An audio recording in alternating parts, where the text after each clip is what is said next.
அனைவருக்கும் வணக்கம். Online நஸ்தோ Trichy TV, எளிமை யதார்த்தம் கலந்த ஜோதிடம். வணக்கம் நண்பர்களே. இப்பொழுது கோச்சாரத்தில் பார்த்தீங்கன்னா மீன ராசியில் சுக்கிர பகவானும் புதன் பகவானும் வக்கரகேதி பெற்று ராகுவோட இணைய போகிறாங்க. கிட்டத்தட்ட இணைஞ்ச மாதிரி தான் சார், இணைய போகிறாங்கன்னு இல்லை, கிட்டத்தட்ட இணைஞ்சிருக்காங்கன்னு வச்சுக்கோங்க.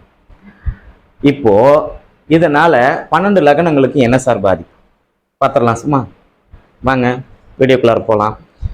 இப்போ ஃபஸ்ட்டு பாருங்கள், மேச லக்னத்துக்கு இந்த சுக்கிரனும் புதனும் எந்த மாதிரி அமைப்புக்கு வருவாங்க. ஏன்னா அவங்க வக்கரமாகி ராகுவோட இணையறாங்க. சரிங்களா? இது ஒரு வகையில் நன்மை தான் சார். ஆனால் அதே நேரத்தில் ஆதிபத்திய ரீதியில் பாதிப்பு வரும், காரக ரீதியாக பாதிப்பு வரும். இப்போது நம்ம எல்லா லக்னங்களுக்கும் சொன்னோம் அப்படின்னா அது ஒரு ஒரு ஒரு கூடுதல் நேரம் ஆகிடும். நல்லா பார்த்துங்க, நான் பொதுவாகவே சொல்கிறேன், இந்த 12 லக்னத்துக்குமே சுக்கிரன் பார்த்தீங்கன்னா களத்திர காரகன். நல்லா கவனிச்சுங்க, எல்லாருக்குமே களத்திர காரகன். அதாவது ஆடம்பரமான வாழ்க்கை, வாகனம், இதற்கெல்லாம் சுக்கிரன் அதிபதி. பெண்கள் பயன்படுத்தக்கூடிய பொருள், பெண்கள், இதெல்லாமே சுக்கிரன். இவர் வக்ரமாகி உச்சம் அடைஞ்சு, வக்ரம்னா அதற்கு நீச்சம், நீச்சத்துக்கு சமம், நீச்சம் கிடையாது, நீச்சத்துக்கு சமம்னு எடுத்துக்கலாம். அதே மாதிரி புதன் இங்க வக்ரம் அடைகிறாரு, இவர் நீச்சம் அடைஞ்சு வக்ரம் அடைகிறாரு, உச்சத்துக்கு சமம். எப்படி பார்த்தாலும் நீச்சப்பங்க ராஜயோகம் வருது சார். ஆனா இவர்கள் 2 பேருமே ராகுவோட இணையறாங்க. பார்த்தீங்களா? இங்க ஒரு பாதிப்பு கண்டிப்பா நடக்க தான் செய்யுது. சரி, என்ன நடக்குதுன்னு பார்ப்போம் வாங்க. இப்போ களத்திர காரகன் சொல்லக்கூடிய சுக்கிரன் வக்ரம். ஃபர்ஸ்ட் சுக்கிரன் எடுத்துக்கலாம். அவர் மேச லக்னத்துக்கு பார்த்தீங்கன்னா ஒரு 12 லக்னத்துக்கு நம்ம வரிசை கடை சொல்லிடலாம். மேச லக்னத்துக்கு பார்த்தீங்கன்னா 2ஆம் அதிபதியும் வருவார், 7ஆம் அதிபதியும் வருவார். 2ஆம் அதிபதியாக வரும்போது தனம், குடும்பம், வாக்கு சார்ந்த விஷயத்துல ஒரு பிரச்சனை கொடுத்துருவார். மனைவிக்கும் இவங்களுக்கும் ஒரு பிரச்சனை கொடுக்கும். நீங்க சுத்தி 12 வீடியோலையும் ஒரு ஒரு ஓரளா சொல்லக்கூடிய ஒரு விஷயம் என்னன்னு சொல்லி பார்த்தீங்கன்னா, மனைவி, தாம்பத்திய பிரச்சனை, கலத்திரத்துக்கு நமக்கு ஒத்து போகாத குணம், வாகன பழுது. சரிங்களா? இந்த வீடு ஆல்டர்னேஷன் பண்ணோம்னா வீடு அதாவது மிக எளிதில் அந்த வேலை முடியாது. ஓகேங்களா? இது அப்படியே இழுத்துக்கிட்டே போகும் அப்படின்னு சொல்லுவாங்க. வீட்டுக்கு தேவையான ஆடம்பர பொருள் வாங்குறதுல கொஞ்சம் தொய்வு ஏற்படும், சரிங்க, தாமதம் ஏற்படும் அப்படின்னு சொல்லலாம். சரிங்களா? அதே மாதிரி ரிஷப லக்னத்துக்கு எடுத்துங்க. ரிஷப துலாம் லக்னங்களுக்கு இவரே லக்னாதிபதி. இதை நான் ஏற்கனவே ஒரு கோச்சார சுக்கிரன் சொல்லி ஒரு வீடியோ போட்டிருக்கேன். அதை நீங்க பார்க்காதவங்களா இருந்தால் அதை பாருங்க. அதை சார்ந்து இந்த ஒரு 12 லக்னங்களுக்குமே இது போடுறேன். ரிஷப துலாமுக்கு சுக்கிரனே லக்னாதிபதி. இவர் வக்ரம் அடைஞ்சு ராகுவோட சேரும்போது பார்த்தீங்கன்னா கணவன் மனைவி பிரச்சனை கண்டிப்பா உண்டு சார். இந்த துலாம் லக்னம் ரிஷப லக்னத்தில் பிறந்தவங்களுக்கு தேவையில்லாம ஒரு பிரச்சனையை சந்திக்கணும். பெண்களால் அவப்பெயர் வரும், பணம் தேவையில்லாம இஷ்டத்துக்கு செலவு பண்ணக்கூடிய ஒரு சூழ்நிலை ஆகும். வீட்டில் பெண் குழந்தைகள் இருந்தால் சொல்ற பேச்சு கேட்காது. சரிங்களா? இந்த மாதிரி அமைப்புகள்லாம் நிறைய ஒரு விஷயம் வரும். திடீர்னு மனைவிங்க, அதாவது அந்த வீட்டில் இருக்கக்கூடிய மனைவி என்ன பண்ணுவாங்க, எனக்கு கொலுசு வேணும்னு சொல்லி கேட்பாங்க.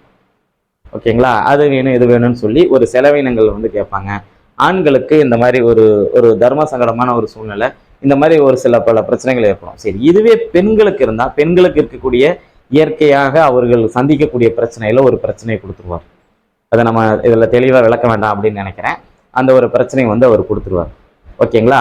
ஏன்னா அந்த ரிஷப துலாம் லக்னத்துக்கு அவரே லக்னாதிபதியும் வருவார், அவரே 6ஆம் அதிபதியும் வருவார், அவரே 8ஆம் அதிபதியும் வருவார்.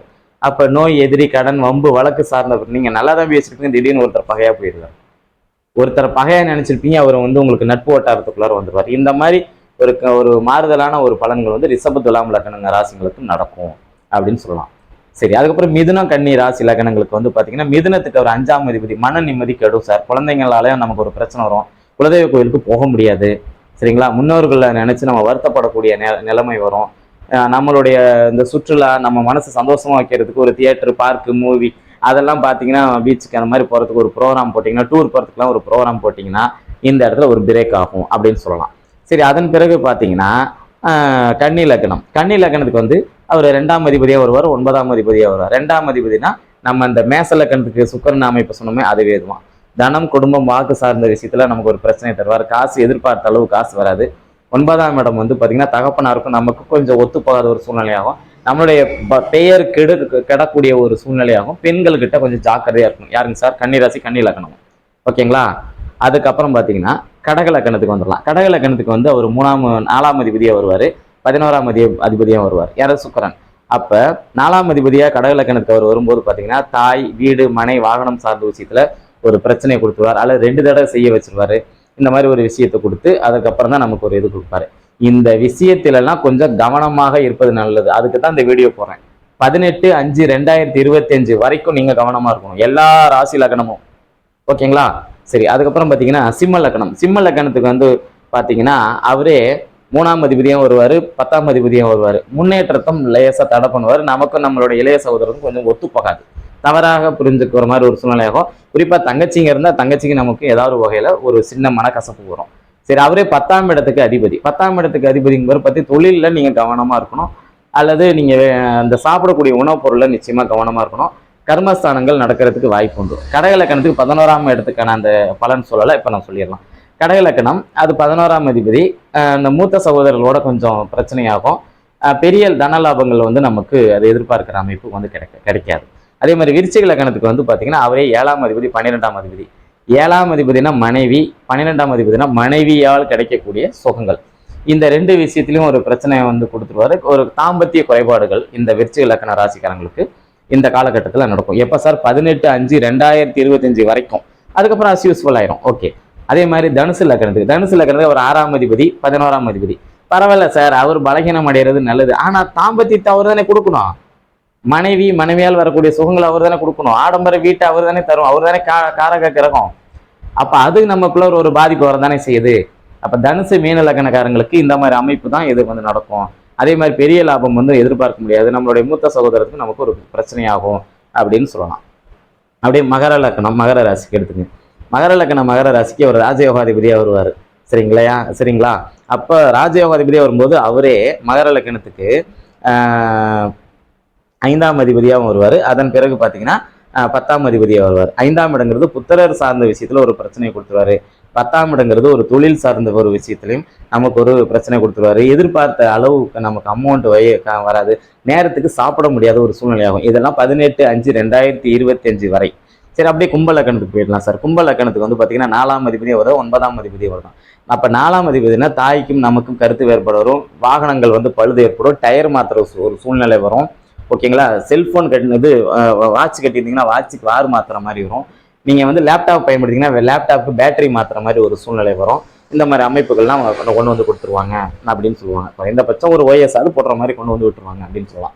சரி, அவரே வந்து பார்த்தீங்கன்னா அந்த லக்னத்துக்கு 9ஆம் அதிபதியாக வருவார், கும்ப லக்னத்துக்கும். அப்போ 9ஆம் அதிபதினா இங்கேயே நம்மளுடைய பாக்கியம் கிடக்கு மாதிரி ஒரு சூழ்நிலைகள் வந்து அமையும். அதுக்கப்புறம் பார்த்தீங்கன்னா மீன லக்கணத்துக்கு அவர் 3ஆம் அதிபதியாக வருவார், 8ஆம் அதிபதியாக வருவார்.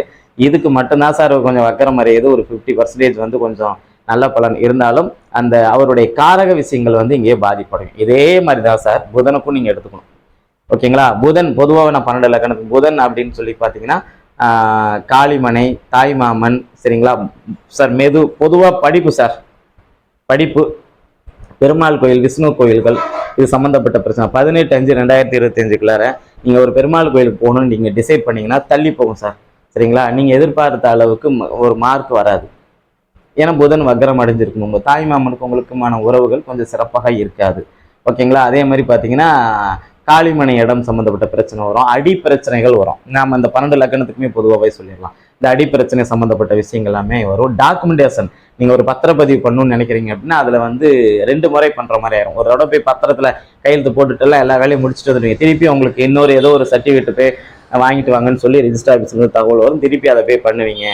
அந்த மாதிரி ஒரு அமைப்பு சொல்லுவாங்க. ஜோதிடர்களுக்கு ஒரு பிரச்சனை வந்து அதன் பிறகு சரியாகும் அப்படின்னு சொல்லுவாங்க. ஏன்னா இந்த புதனும் சுக்கிரனும் சேர்ந்து ராகுவோட இணையும் போது பார்த்தீங்கன்னா அங்கே ஒரு பாதிப்பை தரதான் செய்யுது. ஆனால் அதே நேரத்தில் வந்து பார்த்தீங்கன்னா நம்ம பெரிய ஆசைகளுக்கு நம்ம வந்து இடம் கொடுக்கக்கூடாது அப்படின்னு நம்ம சொல்லுவோம். பொதுவாக காலப்புருஷனுக்கு 3ஆம் அதிபதி புதன், 6ஆம் அதிபதி அவரும் 6ஆம் அதிபதியும் புதன் தான். தேவையில்லாத ஒரு விஷயத்துல வந்து இந்த சமூக வலைத்தளங்கள்ல தேவையில்லாத சர்ச்சையான கருத்துக்கள் வந்து அதனால ஒரு பிரச்சனை ஏற்படுறதுக்கு வாய்ப்பு உண்டு. அதனால தேவையில்லாத எந்த சர்ச்சையான விஷயத்திலையும் நீங்க கலந்துக்க கூடாது அப்படிங்கிற ஒரு அமைப்பு வந்து இது ஒரு அவேர்னஸ்க்காக போடப்பட்ட பதிவு அப்படின்னு சொல்லுவோம். 18/5/2025 பிறகு புதனும் சுக்கிரனும் இயல்பான நிலைக்கு வந்து நம்ம ராகு கிட்ட இருந்து ரொம்ப தூரம் தள்ளி போயிடுவாங்க, டிகிரி வயசுல தள்ளி போயிடுவாங்க. சனி கிட்ட இருந்து சனி பகவானுக்கிட்ட இருந்து கொஞ்சம் கிட்ட தான் இருப்பாங்க. சனி வந்து பயிற்சியாகி அவரும் உள்ள வந்துடுறாரு இல்லைங்களா இந்த மாசம் இறுதியில.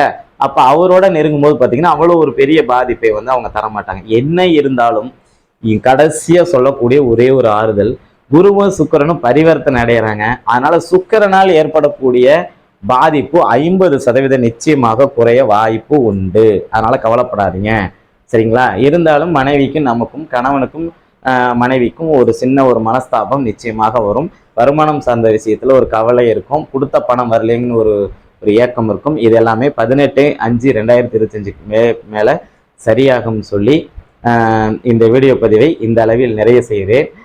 புதுசாக நம்மளுடைய ஆன்லைன் ஸ்டோர் திருச்சி டிவியை பார்க்குறவங்க சப்ஸ்கிரைப் பண்ணி வச்சுங்க. வீடியோவை ஸ்கிப் பண்ணாமல் முழுவதுமாக பாருங்கள். தொடர்ச்சியாக நம்மளுடைய வீடியோக்கள் உங்களுக்கு பயனுள்ளதாக இருக்கும்னு சொல்லி நாங்கள் நம்புகிறோம். நம்மக்கிட்ட நீங்கள் ஜோதிடம் பார்க்கணும்னு நினச்சிங்கன்னா ஒரு சில சிங்கிள் கொஸ்டின்ஸ்க்கெல்லாம் பார்த்தீங்கன்னா 505 ரூபா சார்ஜ் பண்ணுறோம். நீங்கள் முழு ஜாதகம் பார்க்கணும்னா 1010 ரூபா நீங்கள் வந்து இப்போ கட்டணம் கட்டி நீங்கள் வந்து ஜாதகம் பார்க்கணும். யாரும் இலவசமாக பலன் வேணும், ஒரே ஒரு கேள்வி தான் சார் அப்படின்னு சொல்லி கேட்காதீங்க. எப்போ எப்படி இருந்தாலும் நீங்கள் கட்டணம் கட்டிட்டு உள்ளே வாங்க. உங்களுக்கான எந்த தகவலாக இருந்தாலும் தருவதற்கு நாங்கள் தயாராக இருக்கிறோம் அப்படின்னு சொல்லி இந்த வீடியோ பதிவை நிறைவு செய்கிறேன். நம்மளிடம் ஜாதகம் பார்க்கவும் ஜாதகம் எழுதவும் நம்மளை தொடர்பு கொள்ளுங்க. உங்களுக்கு சிறந்த முறையில் ஜாதகம் கணித்து எழுதி தரப்படும் அப்படின்னு சொல்லி உங்களிடமிருந்து விடைபெறுகிறேன். நன்றி, வணக்கம்.